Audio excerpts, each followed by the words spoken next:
ഇന്ന് നമുക്ക് റാഗിപ്പൊടി വെച്ചിട്ട് ഒരു മുട്ടപ്പത്തിരി ഉണ്ടാക്കാം. അപ്പോൾ ഒരു കപ്പ് റാഗിപ്പൊടി എടുത്തിട്ടുണ്ട്. അതിലേക്ക് നമ്മൾ വെള്ളം ഒഴിക്കുക കേട്ടോ.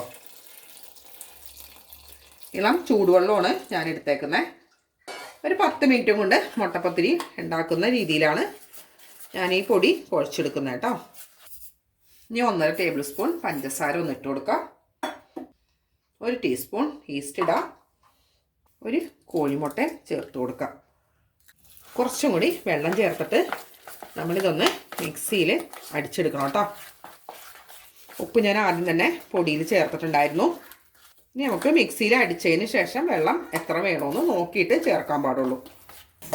ഞാൻ എടുത്ത കപ്പ് ഇതാണ് കേട്ടോ. അപ്പം നിങ്ങൾ ഏത് പാത്രത്തിലാണ് എടുക്കുന്നതെന്ന് വെച്ചാൽ അതിന് 1.25 കപ്പ് വെള്ളം കേട്ടോ ആവശ്യം വരുന്നത്. ഞാനിപ്പോൾ 1.25 കപ്പ് വെള്ളമാണ് ഇതിലൊഴിച്ചേക്കുന്നത്. കണ്ടോ, കറക്റ്റായിട്ടാണ് ഇതിപ്പോൾ അടിച്ചെടുത്തേക്കുന്നത്. പിന്നെ നമ്മളൊരു മുട്ട ചേർക്കുന്നുണ്ടല്ലോ, അപ്പോൾ മുട്ടയുടെ വെള്ളം ഇതിലായിട്ട് വരും കേട്ടോ. ഈ പാകത്തിന് എടുക്കണം. ഇനി ഒരു 10 മിനിറ്റ് നമുക്കിത് റെസ്റ്റ് ചെയ്യാൻ വെക്കാം. റാഗി കൊണ്ട് മുട്ടപ്പത്തിരിയൊക്കെ ഒന്ന് കഴിച്ച് നോക്കിയിട്ടുണ്ടോ? കറിയൊന്നും പ്രത്യേകിച്ച് വേണ്ട, തേങ്ങാപ്പാൽ മാത്രം മതി ഇതിന്. റാഗിപ്പൊടിയുടെ മുട്ടപ്പത്തിരിക്കുള്ള മാവ് കണ്ടോ, ഞാൻ ആദ്യം ഒഴിച്ചത് നിങ്ങൾക്ക് കാണാൻ പറ്റുന്നുണ്ട്. ഇപ്പം ഇവിടെ വരെ പൊങ്ങി കഴിഞ്ഞിട്ടുണ്ട് കേട്ടോ. 3/4 ഭാഗത്തിൽ മേലെ നമ്മളിപ്പോൾ ചട്ടി വെച്ചിട്ടുണ്ട്. എന്താ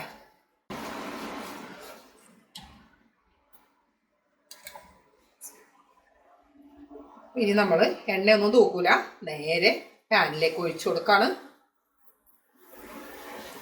ചെറുതായി ഒന്ന് പരത്തി കൊടുക്കാം. ചെറിയ പരത്തൽ മതി കേട്ടോ. ഇതുപോലെ ഹോൾസൊക്കെ വന്നു കഴിഞ്ഞ് കുറച്ച് നേരം കഴിഞ്ഞിട്ട് നമ്മളിതൊന്ന് തീ കുറച്ച് വെച്ച് അടച്ചു വെച്ച് വേവിക്കുന്നത് കേട്ടോ. ഒഴിച്ച് കഴിയുമ്പോൾ നല്ല തീ തന്നെ വെക്കാം. ഇനി നമുക്കിതൊന്ന് തീ കുറച്ചിട്ടിട്ട് അടച്ചു വെച്ച് വേവിച്ചെടുക്കാം.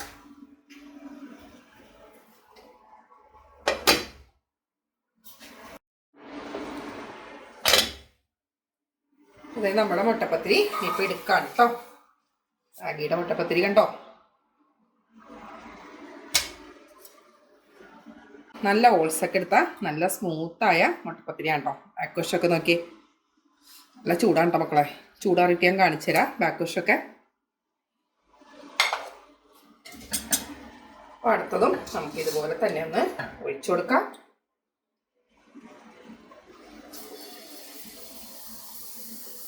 ചെറുതായി ഒന്ന് വരത്തി കൊടുക്കാം.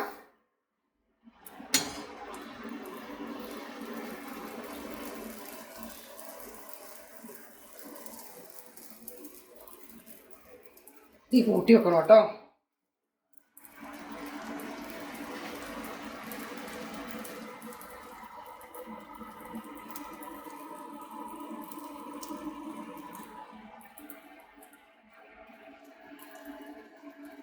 ഇനി നമ്മൾ തീ കുറച്ച് വീണ്ടും അടച്ചു വെക്കാണ്.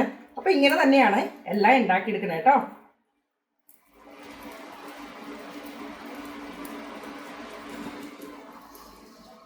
പെട്ടെന്ന് ഉണ്ടാക്കി എടുക്കാൻ പറ്റുന്ന റാഗി മുട്ടപ്പത്തിരിയാണ് കേട്ടോ ഇത്.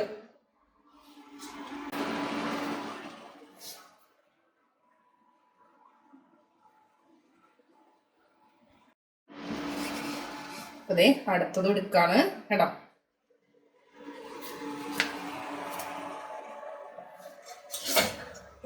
നമ്മൾ മക്കൾക്കൊക്കെ ആദ്യം തന്നെ റാഗി കൊടുത്ത് പഠിപ്പിക്കണം കേട്ടോ, ചെറുപ്പത്തിലേ തന്നെ. എൻ്റെ മോളൊക്കെ റാഗി കഴിച്ചോളും. റാഗിയുടെ ചപ്പാത്തി ആണെങ്കിൽ മോള് പയറൊക്കെ കൂട്ടി കഴിക്കും. ഇങ്ങനെയുള്ളതൊക്കെ ആകുമ്പോൾ ഞാൻ ഇറച്ചിയൊക്കെ കൂട്ടിയായിട്ട് അധികം കൊടുക്കുന്നത്.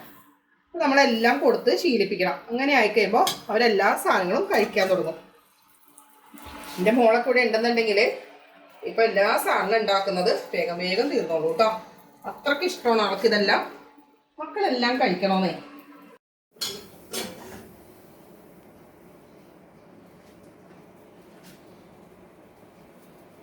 ഭാഗം ഇതുപോലെ ഹോളൊക്കെ എടുത്ത് കരിയാത്ത രീതിയിലാണ് കേട്ടോ ഇരിക്കുന്നത്. കണ്ടോ, ഇതൊന്ന് ഞാൻ കീറി കാണിച്ചു തരാം. കണ്ടോ, നല്ല പഞ്ഞി പോലത്തെ റാഗി മുട്ടപ്പത്തിരി. പിന്നെ ഇതിലേക്ക് നമ്മൾ തേങ്ങാപ്പാൽ ഒഴിക്കുകയാണ്. ഞാൻ ഈ റാഗിയുടെ മുട്ടപ്പത്തിരിയും തേങ്ങാപ്പാലും പഞ്ചസാരയും കൂടി കൂട്ടിയിട്ടാണ് കേട്ടോ കഴിക്കുന്നത്. അത് കഴിക്കാൻ ഇഷ്ടമില്ലാത്തവർക്ക് മുട്ടക്കറിയോ ഇറച്ചിക്കറിയോ എന്ത് വേണമെങ്കിലും കൂട്ടി ഇത് കഴിക്കാം കേട്ടോ. ഞാൻ അതിൻ്റെ മുകളിൽ നമ്മൾ കുറച്ച് പഞ്ചസാര ഒന്ന് ഇട്ട് കൊടുക്കാം. പഞ്ചസാര തേങ്ങാപ്പാൽ അടിക്കുന്ന സമയത്ത് അടിച്ചെടുക്കണ്ട. എല്ലാവർക്കും പഞ്ചസാര ഇഷ്ടമില്ല എന്നുണ്ടെങ്കിൽ അപ്പോൾ പിന്നെ നമ്മൾ 2-3 പ്രാവശ്യമായിട്ട് തേങ്ങാപ്പാൽ അടിക്കേണ്ടി വരും. അപ്പോൾ ഇത്രയും പഞ്ചസാരയും കൂടി ഇട്ട് കൊടുക്കാം. അപ്പോൾ സൂപ്പർ ടേസ്റ്റിയായ റാഗി മുട്ടപ്പത്തിരി ഇപ്പോൾ റെഡി ആയിട്ടോ.